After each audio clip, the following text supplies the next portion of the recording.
ये जी मेरी। Firstly, I would give my introduction. My name is Momina Moin, and I teach public administration and governance in public policy since almost 2 years now. और आज का जो हमारा topic under discussion है, that is I think ये CSS aspirants का सबसे जो है ना एक फेवरेट टॉपिक होगा कि ये जो स्कोरिंग ट्रेंड है, क्योंकि जब भी मैंने अपना एक ये ऑब्जर्वेशन की है कि जब भी मैं कोई ओरिएंटेशन सेशन करती हूँ, उसमें स्टूडेंट का जो सबसे कॉमन सवाल होता है वो ये होता है कि क्या ये सब्जेक्ट जो है मैम ये स्कोरिंग है। तो ये एक बड़ा इम्पोर्टेंट जो है वो मेरे ख्याल से डिस्कस करने वाला एक टॉपिक था, एंड आई डोंट थिंक कि इसमें डॉक्टर एहतशाम जान से बेहतर हमें कोई एनलाइटन कर सकता है, because obviously it's been more than a decade sir पढ़ा रहे हैं स्टूडेंट्स को, और बड़े मेजर सब्जेक्ट्स पढ़ा रहे हैं, ऑप्शनल भी पढ़ा रहे हैं, कंपलसरी भी पढ़ा रहे हैं। तो सर अस्सलाम वालेकुम, and I hope you are doing well. जी जी बिल्कुल ठीक ठाक। जी, तो सर आपसे आज हमने थोड़ा-सा ये गाइडेंस लेनी है, आप हमें थोड़ा-सा एनलाइटन करें, अपनी इनसाइट दें कि ये जो स्कोरिंग ट्रेंड है, ये जो लो स्कोरिंग ट्रेंड है, स्टूडेंट कैसे बच सकता है इससे? कैसे जो है वो अपना स्कोर, एक अच्छा स्कोर अटेन करने के लिए एक CSS एस्पिरेंट को क्या करना चाहिए? लेकिन सर उससे पहले I would like to talk about the current result जो अभी कुछ दिन पहले हमारा CSS के स्टूडेंट्स का रिजल्ट आया है। उसमें बड़ा एक अजीब-सा ट्रेंड जो है वो ऑब्ज़र्व किया गया, वो ये था कि स्टूडेंट्स ने बहुत ही, एक तो चलें फेल तो हो जाते हैं students, that's not an issue, लेकिन बहुत ही कम स्कोर से जो है ना स्टूडेंट्स वो रह गए हैं बहुत बड़े मार्जिन से, 9 out of 100, 7 out of 100, 11 out of 100। तो मुझे ये लगता है सर कि एक जो सीरियस एस्पिरेंट होता है, जो कि मोस्टली होते हैं CSS के एस्पिरेंट्स, वो कितना ही बुरा परफॉर्म कर देंगे कि वो इतना कम स्कोर लें। आखिर ऑब्जेक्टिव कुछ तो उन्होंने भरा होगा पेपर में, कुछ तो लिखा होगा, तो ये क्यों आखिर इतना कम स्कोर क्यों ऑब्जर्व किया गया है ये इस दफा के रिजल्ट में स्पेशली?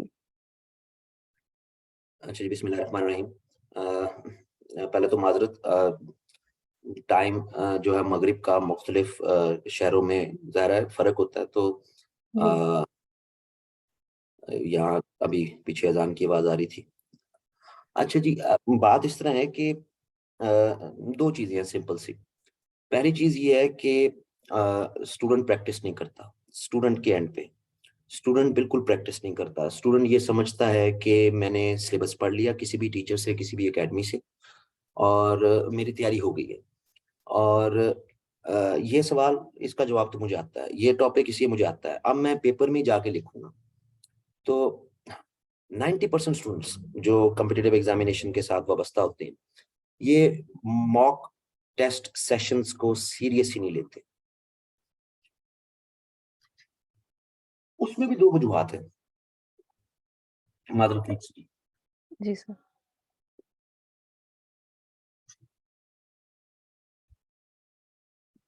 जी, उसमें भी 2 वजूहात हैं कि स्टूडेंट सीरियस क्यों नहीं लेता, लेकिन पहले उसकी बाद में भी जाएँगे बहुत डिटेल में। पहले तो ये स्टूडेंट के एंड पे कि स्टूडेंट मॉक सेशंस नहीं देते। अब वो चाहे ऑनलाइन हो, चाहे रेगुलर हो, 10% के करीब बस स्टूडेंट्स हैं। बहुत से स्टूडेंट्स, हज़ारों में स्टूडेंट्स जो हैं वो वाबस्ता होते हैं सीएसएस की प्रिपरेशन के साथ। तो 10 टू 15% स्टूडेंट जो है वो एक्सरसाइज़ के, प्रैक्टिस के उसमें से गुज़रता है। और बाकी सारे ये समझते हैं, कइयों ने ज़िंदगी में ऐसे नहीं लिखा होता और ये कहते हैं हम पेपर में जाके लिखेंगे। 2, 4, 5 प्रेसें लिख ली और समझ लिया कि हम जो है वो क्लियर हो जाएँगे। नहीं चेक करवाते, टेस्ट सेशन नहीं देते। टेस्ट सेशंस देना बहुत ज़रूरी है। आपकी एक हमने आप क्रिकेट का मैनुअल उठा लें और जी बैट्समैन इस तरह बैटिंग करता है, जब अवे स्विंग हो तो उसको इस तरह लीव करनी है, जब इन स्विंग हो तो इस तरह खेलना है। तो आप मैनुअल जितना मर्ज़ी पढ़ लें, जब तक आप जो है वो प्रैक्टिस नहीं करेंगे। इवन बड़े से बड़ा बैट्समैन, बॉलर, वो सीधा मैच में जाके जो है वो बॉलिंग शुरू कर देगा, तो वो तो लैक ऑफ प्रैक्टिस। तो आपको नेट सेशंस तो जो है वो चाहिए।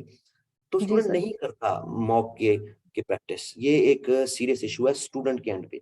अब क्यों नहीं करता, इसमें आगे फर्दर फिर दो वजूहात हैं, लेकिन अभी एक वजह तो ये कि लो स्कोरिंग क्यों होती है। दूसरा, ऐसा नहीं है कि एफपीएससी ने कोई कसाब का जो है वो पकड़ा हुआ बुगजा और उन्होंने मार देते हैं और कहते हैं इस दफा इस सब्जेक्ट को हिट करना है, इस दफा इस सब्जेक्ट को हिट करना है, ऐसा नहीं। एफपीएससी के लेवल पर इशू ये है कि आप एग्जामिनर तय कैसे कर रही हैं। आप एग्जामिनर्स को सिंगल आउट करते हैं ना जी, कि ये एग्जामिनर है, ये एग्जामिनर है, ये एग्जामिनर है, और आप अपना एक पैनल बनाते हैं। एफपीएससी के लेवल पर एडहॉकिज्म चल रहा है, पेपर कहीं और से बन रहे हैं, चेकर कहीं और से आ रहे हैं, और बस आखिर में बस करो करो करो करो करो। अब उसमें होता क्या है, इसमें बहुत पहले एक एग्जांपल है इसी तरह की, 2016 का पेपर था टाउन प्लानिंग का। पेपर बनाने वाले किसी और यूनिवर्सिटी के थे, पेपर चेक करने वाले किसी और यूनिवर्सिटी के थे। तो वो जो चेक करने वाले थे उन्होंने जनाब बुगजा मारा टका के, ना ये तो सब चीजें ये तो फजूल है, ये तो फजूल है, ये तो फजूल है। तो चेकर का टेम्परामेंट क्या है, वो एक मॉडरेट जो है वो शख्स होना चाहिए, वो टीम, वो शख्स मुख्तलिफ सब्जेक्ट्स के लिहाज से, कहीं टीम्स कहीं सब जो है वो सिंगल टीचर, वो आपके मॉडरेट एग्जामिनर्स होने चाहिए। उनकी रिप्यूट जो है वो एक एज अ मॉडरेट टीचर की होनी चाहिए, वो एक मॉडरेट इंडिविजुअल की होनी चाहिए। बहुत ज्यादा आइडलिस्ट, बहुत ज्यादा कोट एंड कोट खड़ूस किस्म के प्रोफेसर, तो उनसे इज्तनाब करें। ये एक सर्च कमेटी होनी चाहिए एफपीएससी के लेवल पर कि जो मॉडरेट एग्जामिनर्स को जो है वो अपॉइंट करे और उन्हीं से जो है वो चीज जो है वो उसको देखे। सो ये तो दो वजूहात हैं, इसमें कोई ऐसी वजह नहीं है कि कोई उन्होंने प्लान करते हैं कि अच्छा जी बच्चे के 50 नंबर थे, 40 नंबर काट लो, बस इस दफा हमने सारे नंबर काट लेने हैं। हाँ, ये होता है कभी कभी, कभी कभी के जो है वो कुछ ब्रैकेट्स लगा दी जाती हैं, लेकिन वो कभी कभी होता है। और उसका उसका उसका मकसद ये नहीं होता कि एज इफ के स्टूडेंट्स को फेल करना है, वो ऐसा नहीं होता। वो और अंदरूनी मामलात हैं एफपीएससी के, लेकिन वो जेन्युइन है, रीजनेबल है। लेकिन ऐसा नहीं होता कि उन्होंने कोई इंटेंशनली। तो अगर हम इस दफा के भी कुछ पेपर्स को देख लें, तो मेरे पास जितने डीएमसीज आए हैं, मेरे पास जितने डीएमसीज आए हैं, तो मेरे पास जितने भी डीएमसीज आए हैं, तो मैंने बच्चों के साथ एक ही सवाल पूछा है कि आपने मॉक दिए, पढ़कर नहीं। नहीं दिए। बिलीव मी, जितने भी बच्चों से बात हुई, अच्छा, फिर मैंने कहा प्रैक्टिस की, बस जी जो है वो नहीं, कोई नहीं हमने प्रैक्टिस की। तो ये बहुत अनफॉर्चुनेट है। मैं आपको खुद अपनी हम पर्सनल आपको पिछले साल का अपना एक्सपीरियंस बताती हूँ कि पिछले साल हमारे पास कोई तकरीबन 300 प्लस स्टूडेंट्स ने मॉक सेशन हमारा ज्वाइन किया, और 300 प्लस में से 150 या 160 ने प्रेस से करंट अफेयर पाक अफेयर का पेपर हमें भेजा। यानी आप पैसे भी दे रहे हैं, आप अपना टाइम भी जाया कर रहे हैं, ठीक है जी, और आप पेपर ही नहीं भेज और रहे इवैल्यूएट नहीं करा। और इवैल्यूएट नहीं करवा रहे। ठीक है, हालांकि हमने पिछली दफा और इस दफा भी हम यही करेंगे, पिछली दफा भी हमने ये किया कि भाई बच्चा जिस दिन पेपर उसको मिल रहा है, वो पेपर उसके पास आया, उसी दिन शाम के वक्त हमारा टीचर उसको बताएगा डिस्कस करके कि ये सवाल कैसे जवाब देना है। फिर उसके बाद वो बेशक अपना अटेम्प्ट करे, अटेम्प्ट करके भेजे, टीचर चेक करे। स्टूडेंट की माइंडसेट क्या है, अच्छा टीचर ने बता दिया ऐसे अटेम्प्ट करना है, ओके बस आगे नहीं। मेहनत तो नहीं मैं करनी। कोऑर्डिनेटर के साथ भी मैं कही यार ये कैसी, मतलब कि कैसे ये एस्पिरेंट्स हैं कि उनको दो दो तीन तीन इवैल्यूएशंस के हम मौके दे रहे हैं, टीचर मौके पे उस दिन बता रहा है कि भाई ये सवाल कैसे अटेम्प्ट करने थे, आप उसको सुनने के बाद अटेम्प्ट कर लें, फिर आप उसको भेज दें चेकिंग के लिए, ठीक है जी, वो आपको कमेंट्स के साथ वापस आ जाएगा। नहीं, तो ये दोनों पैरेलल काम चल रहे हैं जी। स्टूडेंट के लेवल पर स्टूडेंट मॉक सेशंस नहीं देता, और दूसरी तरफ एफपीएससी का जो एग्जामिनर सेटिंग का जो क्राइटेरिया है वो बड़ा एडहॉकिज्म पे चल रहा है, और उसमें उनको चाहिए कि वो अपनी ऐसी सर्च कमेटी रखें कि जो मॉडरेट एलिमेंट्स को जो है वो पेपर उनसे चेक करवाया जाए। कोई धुआंधार नंबर देने की भी जरूरत नहीं है, लेकिन ऐसा जब आप मार्क्स टीचर यानी एग्जामिनर लगा देता है, तो ये काफी डिमोरलाइजिंग होता है कैंडिडेट के लिए, बहुत डिमोरलाइजिंग होता है।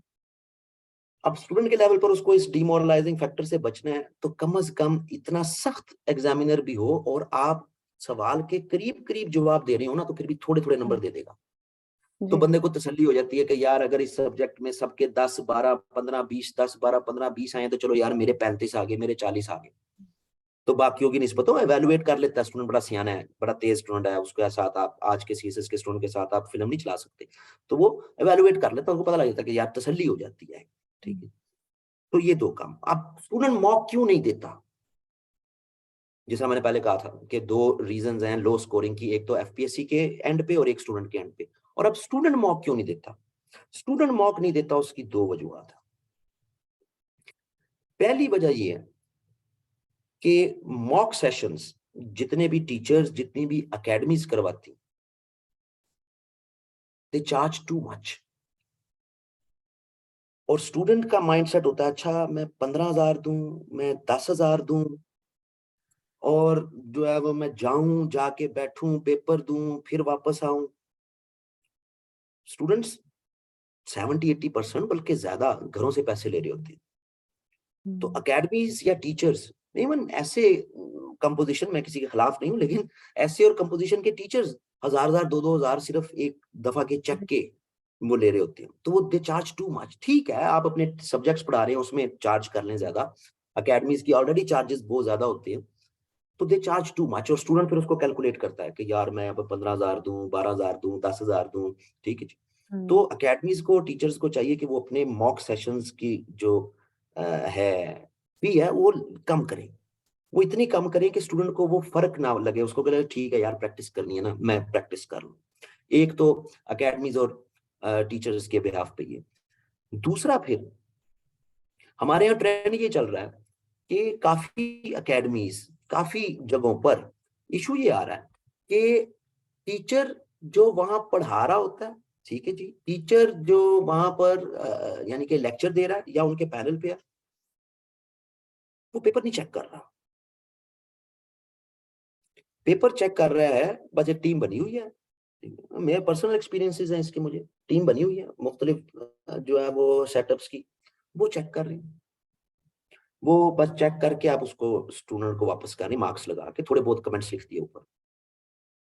अब उस टीचर का और उस स्टूडेंट का आपने कनेक्शन नहीं बनवाया कि अगर आपका सब्जेक्ट XYZ है, उसका पेपर आपने अपनी नीचे टीम से चेक करवा लिया, तो अब कम से कम आप उस टीचर का और स्टूडेंट का इंटरेक्शन तो बनवाएं, उनकी सेटिंग तो करवाएं। वो वन ऑन वन भी हो जाए या वो थ्रू ऑनलाइन हो जाए।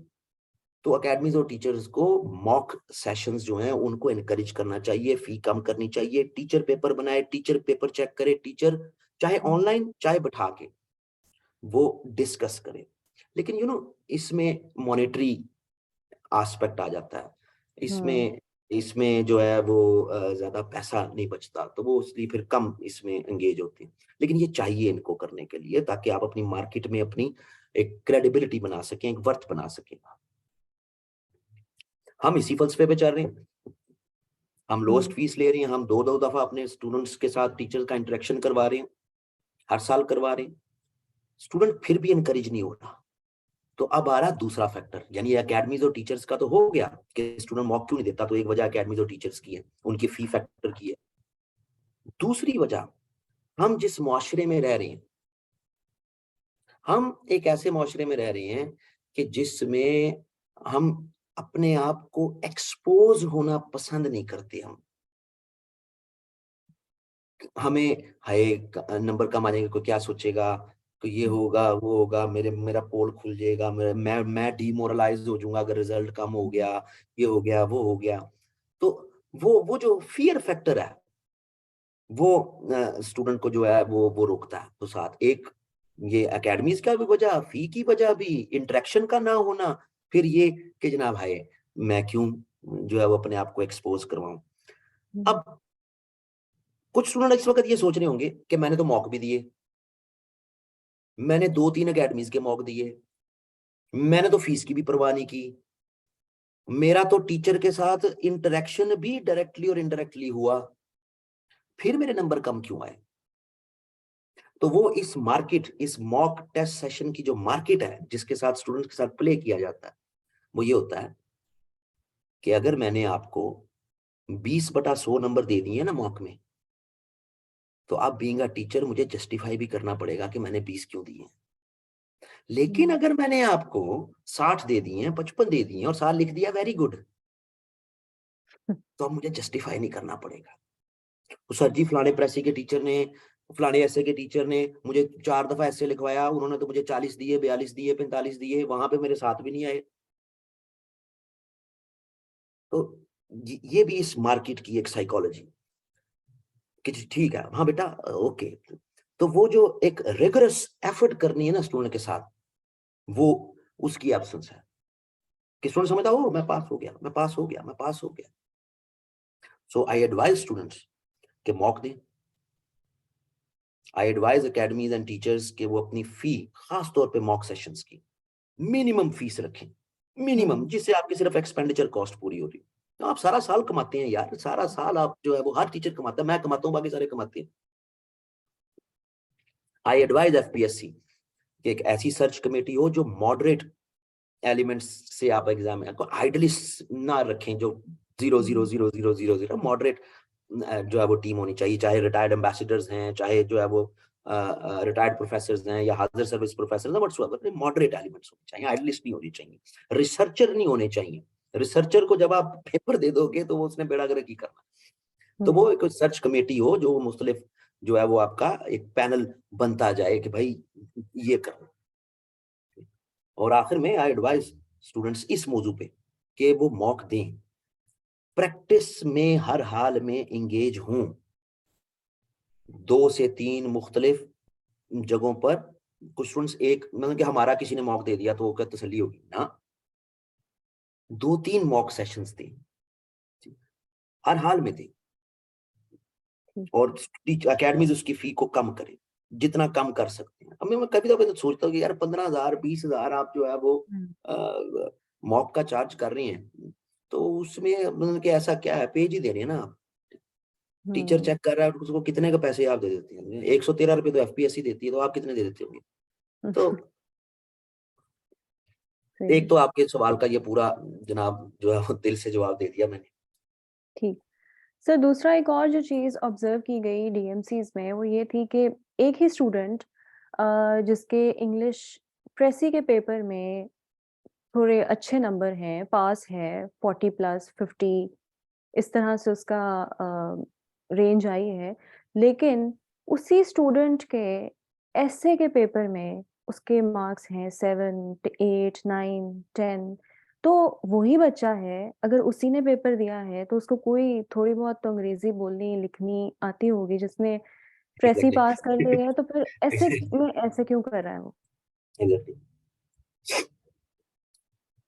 मैं, मेरा पर्सनल एक्सपीरियंस है ये, ऑल्दो मैं कोई इंग्लिश लैंग्वेज का टीचर नहीं हूँ, ठीक है, मैं एक एक स्टूडेंट जो एक कंटेंट डेवलप करा के लाता है तो उससे मैं गेज कर लेता हूँ कि इसका आइडिया स्ट्रांग है या नहीं है। इंग्लिश लैंग्वेज का टीचर नहीं हूं मैं, लेकिन ये मैंने पर्सनली एक्सपीरियंस किया।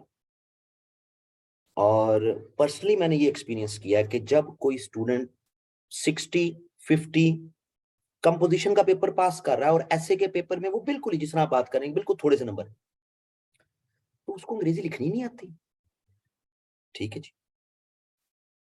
इश्यू बनता है ऐसे स्टूडेंट के साथ, मैं करता क्या हूं, इनको मैं पास बिठाता हूं, पास बिठा के मैं इनको कहता हूं पेपर ला, वो पेपर लाता है।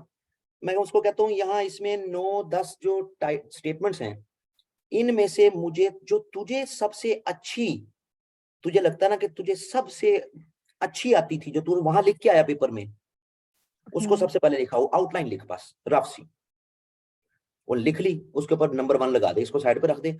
अब मेरा बेटा 3 और आउटलाइनें बना इसी ऐसे के पेपर की, इन्हीं स्टेटमेंट्स की, जिनको तू समझता था कि नहीं ये मुझे नहीं आती, ये मुझे नहीं आती, मुझे तो ये आती है जो मैंने कर दी। एंड बिलीव मी, 99% केसेस में वो जो बाद में 3 आउटलाइनें लिखते हैं ना, उनमें से एक होती है जिसमें करंट होता है, उनमें से एक आउटलाइन ऐसी होती है जिसमें स्पार्क होता है, meaning thereby wrong selection of topic. Student को ये रियलाइज ही नहीं होता कि वो एक गलत टॉपिक की सिलेक्शन कर गया वहां पे। ये 99% केसेस में ऐसे students wrong selection of topic की वजह से वहां फंस जाते हैं, अंग्रेजी की वजह से नहीं फंसता। अंग्रेजी तो अंग्रेजी के दोनों पेपरों में जो फेल हो जाए ना जी, तो फिर भी आप ये नहीं कह सकते कि जी उसकी अंग्रेजी कोई नहीं है। ठीक है, अंग्रेजी फिर भी सीएसएस का स्टूडेंट जिसने साल की तैयारी की है उसकी अंग्रेजी है, ऐसा नहीं है कि नहीं है। हाँ, अगर उसकी रीडिंग हैबिट नहीं है तो वो कंपोजिशन का पेपर खास तौर पर जो है वो, क्योंकि आपके पेयर ऑफ वर्ड्स, आपके प्रेपोजिशंस, आपकी करेक्शन, इवन आपकी प्रेसे, आपकी रीडिंग हैबिट नहीं है, आप वहां पे तंग हो जाएंगे। सो मतलब अंग्रेजी है, लिख लेगा वो, अपनी अंग्रेजी लिख लेगा, वो तो नहीं ना है कि बिल्कुल एक्टिव वाइज पैसिव वाइज में, डायरेक्ट इनडायरेक्ट में बिल्कुल प्रॉपर ग्रामेटिकल एरर मिनिमम लिख लेगा। इशू यहाँ पे आता है कि रॉन्ग सिलेक्शन ऑफ टॉपिक।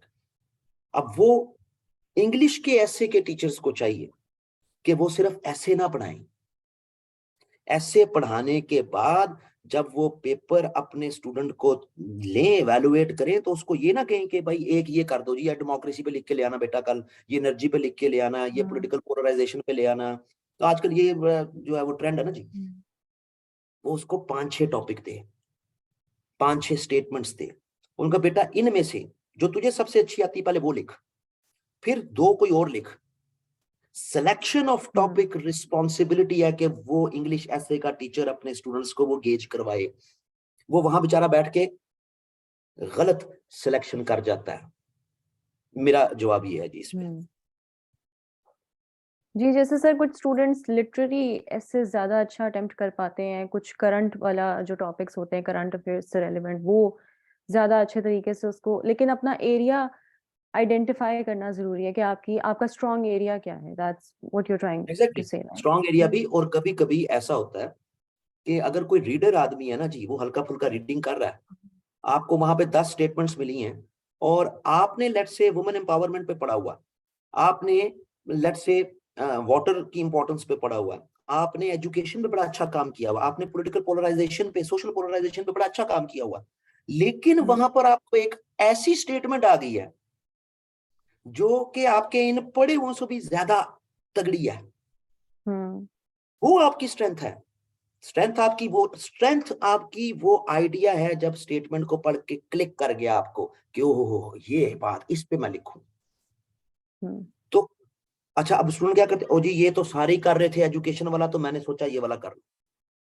भाई सारे कर रहे थे, ठीक है, तो लेकिन सारों का एक्सप्रेशन, सारों का जो जो कॉनोटेटिव मीनिंग उस स्टेटमेंट के साथ जोड़ना, वो आपका आर्ट है, आपका काम।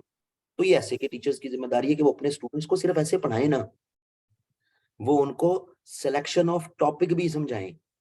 और सिलेक्शन ऑफ टॉपिक ये नहीं है कि मैंने अभी एक चीज पढ़ी, इंपॉर्टेंस या कर्स ऑफ या फलाना फलाना एक्स वाई जी, या लेट्स से सोशल मीडिया, मैंने पढ़ा, पेपर में आ गया और मैंने ठोक दिया।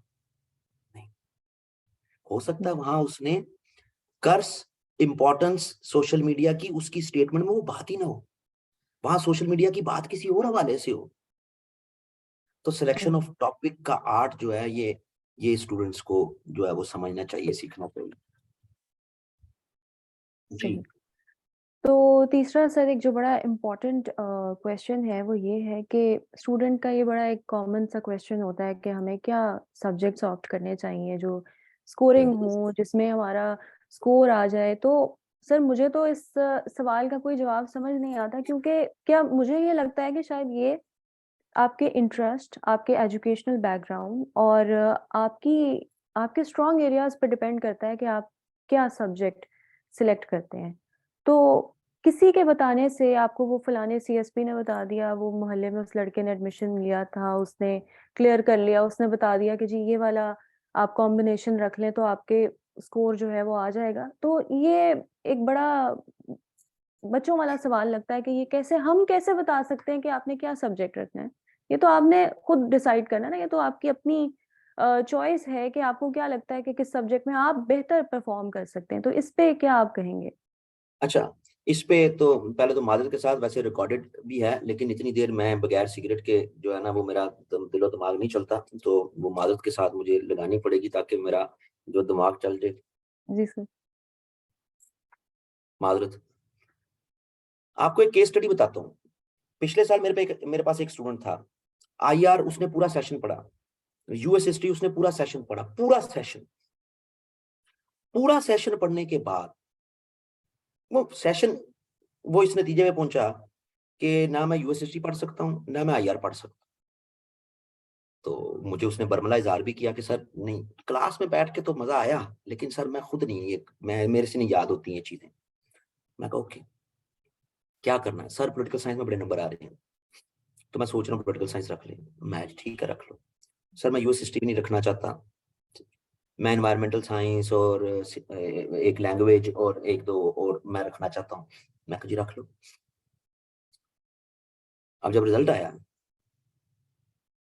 तो जो स्कोरिंग ट्रेंड वाले सब्जेक्ट्स उसने रखे हैं, उनके साथ उसका टोटल स्कोर है अंडर 300। ये मैटर नहीं करता। ये बहुत बड़ा हमने एक फोबिया डेवलप कर दिया हुआ है कि और ये बहुत बड़ा एक पता नहीं इसको कौन सा सूटेबल वर्ड इसके लिए, मैं तो समझ नहीं आती कि अंग्रेजी जुबान में कोई हमारे सीएसएस के स्टूडेंट्स के लिए इसके लिए कोई रिलेटिव एक वर्ड कॉइन हो जाए। ये बहुत बड़ी कर्स है और इसकी रूट्स हमारे फैमिली सिस्टम में और हमारे एजुकेशन सिस्टम में।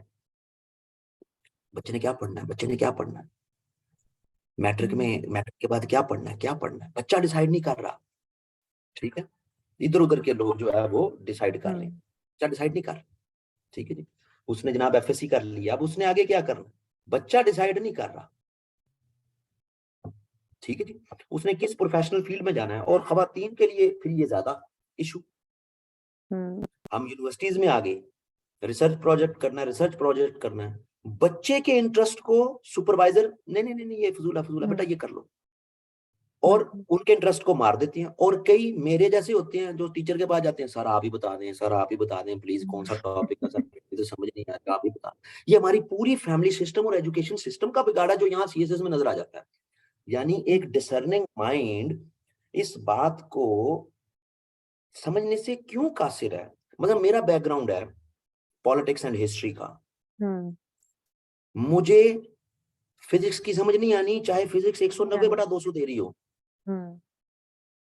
मुझे नहीं समझ आनी इन्वायरमेंटल साइंस की चाहे इन्वायरमेंटल साइंस 100/100 दे रही हो, मुझे नहीं समझ आनी ज्योग्राफी की, मुझे समझ आनी है जेंडर की, मुझे समझ आनी है सोशियोलॉजी की, मुझे समझ आनी है एंथ्रोपोलॉजी की, मुझे समझ आनी है इंटरनेशनल लॉ की, मुझे समझ आनी है आईआर की, पॉलिटिकल साइंस की, कॉन्स्टिट्यूशनल लॉ की, फिलोसफी की, यूरोपियन हिस्ट्री की, यूएस हिस्ट्री की। मेरा इंटरेस्ट इन सब्जेक्ट्स में है, मैं उन्हीं में जाऊं ना।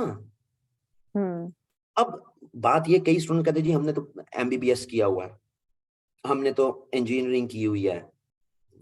तो ऐसे स्टूडेंट्स के लिए मेरा जवाब होता है कि किसी भी अच्छे बड़ी लाइब्रेरी में चले जाओ, किसी भी अच्छे बुक स्टोर पे चले जाओ, खरीदने के पर्पज से नहीं, पढ़ने के पर्पज से नहीं। तुम्हारा इंटरेस्ट किस चीज में ना, तुम्हारे पैर तुम्हें खुद ही उन रैक्स की तरफ लेके जाएंगे। तुम्हारा इंटरेस्ट तुम्हें मूव करता है जब तुम लाइब्रेरीज में या बड़े बड़े बुक शॉप्स में जाते हो ना, तुम्हारा इंटरेस्ट तुम्हारे कदमों को उस तरफ लेके जाता है। अपने इंटरेस्ट को पहचानो। ठीक है, 600 के 600 नंबर आप अपने इंटरेस्ट बेस नहीं रख सकते, लेकिन कम से कम 3-4 तो रख सकते। ठीक है जी, मैं यहाँ तो बस ठीक है, वो भेड़ चाल चली हुई है ना कि एक भेड़ के जो है वो 125 नंबर आए हैं, तो पीछे जनाब सारी भेड़ें उसके पीछे चल पड़ी। मेरा फलसफा सीधा सीधा है कि आपको एक सब्जेक्ट अगर 55% नंबर देता है, तो ये ना देखो कि दूसरा 75% सब्जेक्ट है तो अपने 55 को छोड़ दो। ये देखो कि उस 55% नंबर से तुम्हारा टाइम कितना बच रहा है। वो टाइम एक अच्छे ऐसे लिखने की प्रैक्टिस में गुजारो, वो टाइम अच्छा प्रेसी लिखने के प्रैक्टिस में गुजारो। वो मार्क्स के चक्कर में, ये जिस स्टूडेंट की मैं आपको एग्जांपल दे रहा हूँ, मार्क्स के चक्कर में उसने सारे वो सब्जेक्ट उठाए कि जो स्कोरिंग में थे जी 2021 में, तो मैंने नहीं रखना ये, मैंने नहीं रखना ये, मैंने नहीं रखना, सारे छोड़े। तो वो नतीजा सामने। अच्छा, फिर मैंने उससे पूछा, मैंने कहा मॉक दिए थे? उन्होंने कहा कोई नहीं। तो वो भी फैक्टर आ गया। सो ये बहुत सी जो है वो बीमारियां हैं, और कुछ जो खास तौर पे पिछले 2-3 साल से इस मार्केट में ना, अब वो नहीं रहा, इसकी इंटेग्रिटी नहीं रही है इस मार्केट की, बिजनेस बन गया। क्वालिटी क्वालिटी नहीं रही इस मार्केट में। ये एक जो है वो एक एक बिजनेस बन गया। तो ठीक है, आप बिजनेस करें, सारे करें, मैं भी कर रहा हूँ, मैं भी पढ़ाता हूँ, पैसे लेता हूँ, ट्यूशन पढ़ा रहे हैं ना हम भी, लेकिन एटलीस्ट वो आप उस लेवल पे तो रखें। मैं पिछला पूरा साल स्टूडेंट्स को 2021 में पिटता रहा हूं कि प्री पार्टीशन और पोस्ट पार्टीशन के टॉपिक्स को हल्का ना लें, हल्का ना लें, हल्का ना लें। लेकिन ट्रेंड क्या था? वो जी पोस्ट पार्टीशन और प्री पार्टीशन क्या जी, आप ये करंट अफेयर टाइप ही पेपर आ रहा है, पाक अफेयर का करंट अफेयर टाइप ही पेपर आ रहा है। और जब पेपर आया तो वो लग पता गया। तो आप वहां पे कुछ अगर टॉपिक के करीब करीब लिखेंगे तो तभी नंबर आने हैं ना जी। ये मैं नहीं इस बात पे बिलीव करता। और जो मेरी मेरी जो इंटरनल जो जो एफपीएससी की वर्किंग की थोड़ी बहुत अंडरस्टैंडिंग जो है वो मेरे तक पहुंची है, ऐसे नहीं है कि वो कुछ जल्लाद बैठे हुए हैं और वो बुगजे मार रहे हैं और आपको कह रहे हैं कि जनाब इनको इधर कर दो, इनको इधर कर दो। हाँ, काफी चीजें प्रॉब्लमेटिक है, काफी एडॉकिज्म चल रहा है, काफी चीजों पे डिले डिले बहुत ज्यादा है, मुकम्मल तौर पे डिजिटलाइज नहीं है, बहुत सारे इश्यूज हैं। लेकिन ऐसा नहीं है कि जनाब वो जानबूझ के स्टूडेंट्स के फ्यूचर के साथ खेल रहे हैं। एफपी एज एन इंस्टीट्यूशन, हाँ, जब आपका एग्जामिनर आप ठीक कर दें अपने, तो वो ज्यादा जो है वो बेहतरी हो जाएगी। जी, सर मुझे लगता है इसमें थोड़ा वो रट्टे का भी एक आ जाता है एलिमेंट के हर साल मुझे लगता है कि कोई ऐसे पेपर्स होते हैं जिसमें कुछ सवाल आउट ऑफ द बॉक्स पूछ लिए जाते हैं स्टूडेंट से। तो वो शायद स्टूडेंट उस तरह टैकल नहीं कर पाता और उन्हें लगता है कि इस पे फिल्टर लग गया है। वो शायद फिल्टर नहीं होता, वो हमारे दिमाग का फिल्टर होता है जो हाँ, उस वक़्त। दोबारा इसमें भी हमारे तालीमी निज़ाम का मसला है। जी। आपका सिर्फ कैम्ब्रिज सिस्टम ही है जो आपकी कंसेप्चुअल और एप्लीकेशन बेस्ड जो है वो तैयारी करवाता है। आपका जो बाकी सिस्टम है वो तो सारा जो है वो क्रैमिंग पे है, रट्टे पे है, मैट्रिक, एफए, सारा आपका मेजॉरिटी जो है, आप जो एंट्री टेस्ट लेते हैं वो सारे रट्टे पे हैं। हुँ, तो आप अच्छा, उस एमसीक्यूज में भी आप कंसेप्चुअल एमसीक्यूज भी डाल सकते हैं, हुँ, एप्लीकेशन बेस्ड एमसीक्यूज भी डाल सकते हैं। ठीक है जी। तो आप मैट्रिक एफए पे अगर ये ट्रेंड डाल दें, आप अपने ई कैट और एमडी कैट और ये जो सारी हैं इनमें जो है वो उस तरफ केपी की तरफ इसका जरा डिफरेंट नाम होता है, तो आप इनमें ये चीज डाल दें। हमने रट्टे को प्रमोट किया, हमारा स्टूडेंट रट्टे से हुँ। मैट्रिक एफए करके ऊपर लार्जली। और जब पास्ट वो पेपर से पढ़ यूनिवर्सिटी में और जब वो यूनिवर्सिटी में आता है तो वो एक सेमेस्टर के अंदर है जिसके अंदर उसने एक मशीन की तरह चलना है। ये उसने असाइनमेंट जमा कराई, ये उसने क्विज दिया, हुँ, ये उसने टीचर को जी सर अस्सलाम वालेकुम सर, अस्सलाम वालेकुम सर, जी सर के नाराज ना हो जाए। ठीक है, किताब उसने खोलनी को नहीं, टीचर ने जो हैंड आउट दे देना है उसने उस हैंड आउट तक रहना है। और हुँ, सेमेस्टर पूरा हुआ और मेरे नंबर इतने आगे, मेरे मिड में इतने, मेरी असाइनमेंट में इतने, मेरे क्विज में उतने, हुँ, लर्निंग को नहीं है। हुँ, वो टीचर, उनमें उस्ताद कम है, रिसर्चर ज्यादा है, जिनको ये परवाह ज्यादा है कि मैंने इस साल में 2 प्रोजेक्ट पकड़े हैं, एक रिसर्च पेपर करना है और मेरी प्रमोशन होनी है, हाँ, उसका वो उस्ताद नहीं है। तो ये मल्टीपल, ये पूरे तालीमी निजाम का बिगाड़ है। और उसी सोच को लेके 99% स्टूडेंट सीएसएस में आ जाता है। ये मेरा टॉपिक हो गया, ये नहीं होया, ये हो हुँ। गया, ये नहीं हुआ। और ये टीचर 20 को फिर नंबर का क्लास में सवाल कहते हैं प्रिपेयर हो सर, गया। हाँ सर आपने ये टॉपिक करा दिया था, ये नहीं कराया था। ठीक। हुँ। मुझे करंट अफेयर में कई स्टूडेंट्स कह रहे होते हैं करंट अफेयर का सिलेबस जो पढ़ा हुआ ना जी, सारे जो है वो जो भी सुन रहा है वो करंट अफेयर का सिलेबस डाउनलोड कर ले। 2015-16 में करंट अफेयर का सिलेबस जो है वो रिवाइज्ड हुआ और उसके जो पॉइंट्स लिखे गए, ठीक है जी, उन पॉइंट्स में से तो 70-80% पॉइंट्स जो है वो आज मैं या कोई भी टीचर या कोई भी एकेडमी करवाते ही नहीं, क्योंकि वो तो सिर्फ आइडिया है, टेंटेटिव आइडिया है। हुँ, ठीक है जी, क्या वो तो सारा ही फिर इतना ही होना है? तो आपकी जो तैयारी है वो होलिस्टिक होनी चाहिए। और हुँ, होलिस्टिक तैयारी के लिए जो है वो ज़रूरी है कि आप इस रट्टे वाले फ्रेमवर्क से बाहर निकलें, इस हुँ, माइंडसेट से बाहर निकलें कि ये सवाल हो गया, ये नहीं हुआ, ये हो गया, हुँ, ये नहीं हुआ। ठीक है? रीडिंग करें, हुँ, उस्तादों को, अकेडमियों को टफ टाइम दें। उस्ताद या एकेडमी जो है वो तो लेथार्जिक हो जाती है। ठीक है, मुझे पता है जनाब, क्लास में किसी ने मेरे साथ कोई, या क्लास के बाद, अब देखिए मेरी आखिरी क्लास हुई तो वो वाटर कॉन्फ्लिक्ट पे क्लास थी। अब वो एक स्टूडेंट है, वो इलेक्शन ऑफिसर है, तो कल जुम्मे की क्लास थी मेरी या जुमेरात की क्लास थी, वाटर कॉन्फ्लिक्ट इंडिया पाकिस्तान की। तो मैंने ना उसको कोरिलेट किया कि कैसे अफ्रीका में मुख्तलिफ कंट्रीज में वाटर कॉन्फ्लिक्ट्स को मैनेज किया गया, तो उनके मॉडल हम क्यों नहीं साउथ एशिया में अप्लाई कर सकते। उनमें मैंने एक दो मॉडल्स का जिक्र किया। अच्छा, मैंने कहा जी ये मॉडल्स हैं, अब इसको फर्दर किसी ने डिटेल में पढ़ना है तो वो गूगल कर ले। अच्छा, उसका मैसेज आ गया। ठीक, उन्होंने कहा जी ये चीज मुझे नहीं मिली, मैंने उसको समझाई। उसका दोबारा मैसेज आ गया, उसने कहा जी आपने क्लास में हेरात रिवर बोला था, अफगानिस्तान और ईरान के दरमियान जो है वो एग्रीमेंट हुआ था, तो आपने क्लास में हेरात रिवर बोला था, तो वो तो हिलमद रिवर है। तो मैं कहा हाँ हिलमद रिवर है।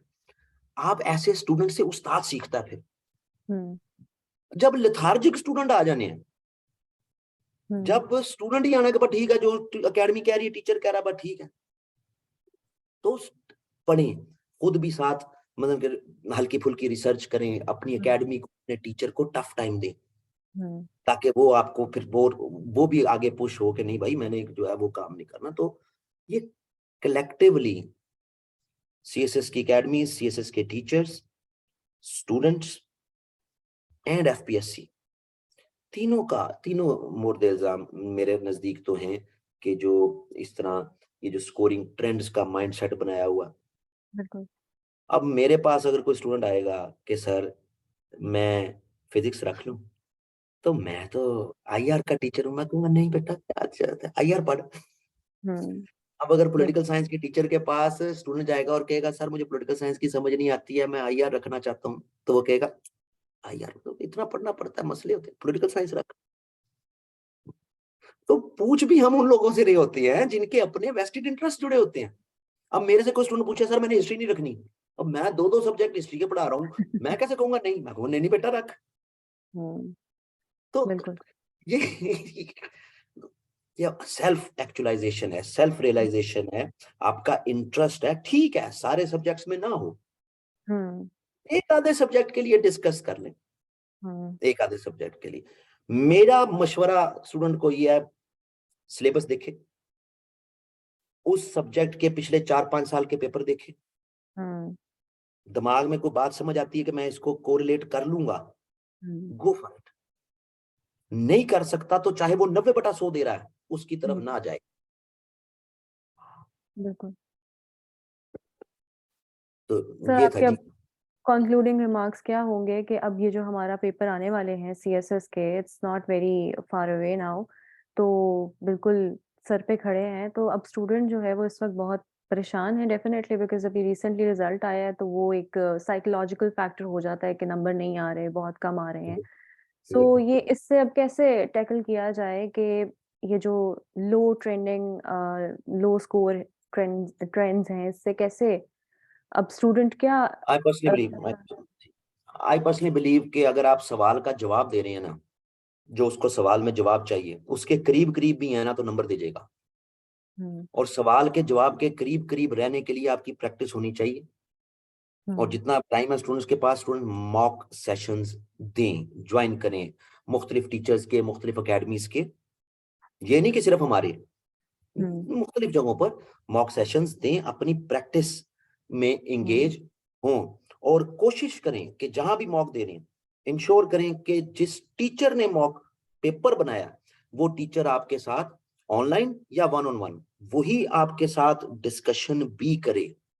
तो जहां जहां आपको ये प्रोविजन मिलती है वहां वहां ये मॉक सेशंस ज्वाइन करें स्टूडेंट्स, ताकि वो अपनी एक प्रैक्टिस तो बनाएं।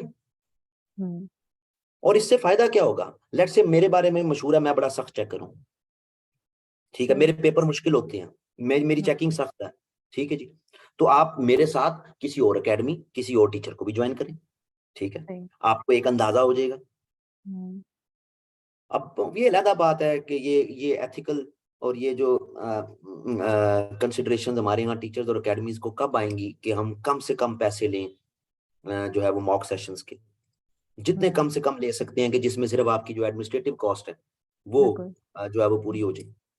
तो हम तो यही कर रहे हैं भाई, हम तो जो है वो जो मेरे अपने स्टूडेंट्स हैं, जो मेरे पास रजिस्टर्ड स्टूडेंट्स हैं, हम तो उनसे 4900 ले रहे हैं 12 पेपर्स का।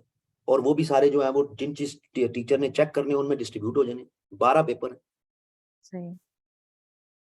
तो वो 15,000, 12,000, 20,000 तो वो स्टूडेंट अफोर्ड नहीं कर सकता, डिस्करेज हो जाता है स्टूडेंट। डिस्करेज हो जाता है। और फिर वो कि अच्छा चलो ये भी एश्योरिटी हो ना कि मैं अगर इतने पैसे दे रहा हूँ तो मेरा जो नाम है, बड़ा नाम है उस फील्ड का टीचर, वो मेरे साथ बैठ के मेरा पेपर एवेलुएट, मेरा डिस्कस भी करेगा। कोई नहीं, बस पकड़ा देते हैं आपको। हम्म। तो हम तो नहीं ऐसा करते। हमारा तो मॉक में जिस दिन बच्चे को मॉक मिलेगा, मैंने वाहिद को कहा हुआ है उसी शाम को टीचर, हमारा कंसर्न टीचर वीडियो पे वो हम्म। पूरा पेपर डिस्कस करेगा कि भाई इस हम्म। पेपर का जवाब अगर वो खुद लिखता तो वो क्या लिखता। सही। उसके बाद वही स्टूडेंट अपना पेपर अटेम्प्ट किया हुआ स्कैन करके वाहिद को भेजेगा, वो टीचर के पास जाता है, टीचर उसको चेक करता है। मैंने आपने तो पिछले साल भी किए हैं भाई पब्लिक एड और गवर्नेंस के, आपको तो पता है जी सर। साथ। जी। तो वो चेक होगा, उसके बाद वो स्टूडेंट को वापस जाएंगे, जब वापस चले जाएंगे फिर उन सारे स्टूडेंट्स का अलहदा से टीचर के साथ लाइव सेशन होगा। सही।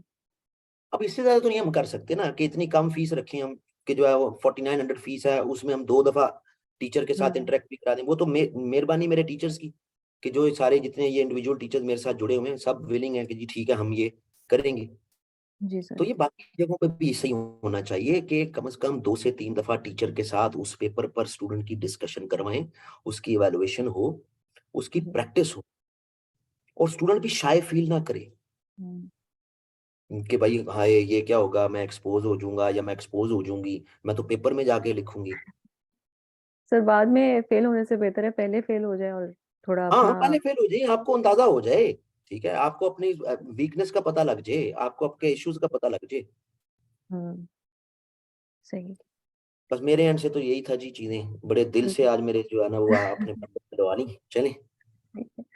Thank you so much for your time sir, और आई होप के स्टूडेंट्स को अब कोई शायद इस आखिरी मोमेंट पे ही कोई अकल आ जाए और वो कोई अपनी प्रैक्टिस अपना जो है वो उसके अंदर कोई मॉक एग्जाम्स और इसको अपनी प्रैक्टिस में ले आए। स्टूडेंट से ज्यादा, माजरत के साथ आपको काट रहा हूँ, स्टूडेंट से ज्यादा जो है वो अकेडमीज, टीचर्स और एफपीएससी हाँ को जी। अकल आ जाए। जी। हाँ, तो सबको ही आ तीनों जाए। तीनों फैक्टर्स को जो है वो साथ अकल आ जाए तो ये एक, इसको एक ना इसको एक